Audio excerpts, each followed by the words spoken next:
Dear Problema, hanga ako sa'yo dahil lahat ng pag-iwas at pagtataboy ay ginawa ko na. Pero nanatili ka pa rin sa tabi ko. Wow. Buti ka pa tumatagal at hindi nang iiwan kahit bad mood pa ako dahil sa'yo. Kaya lang, napapagod na talaga ako sa'yo. Pwede bang tantanan mo na ako? I-give mo na ako, please.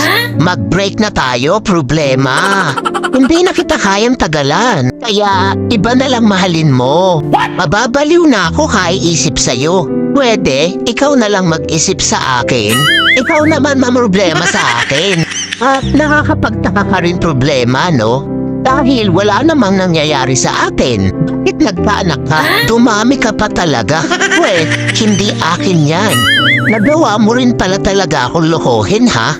P.S. Huwag mo na ako sundan o hanapin pa. Wala akong pananagutan sa'yo. Nagmamahal. Friend.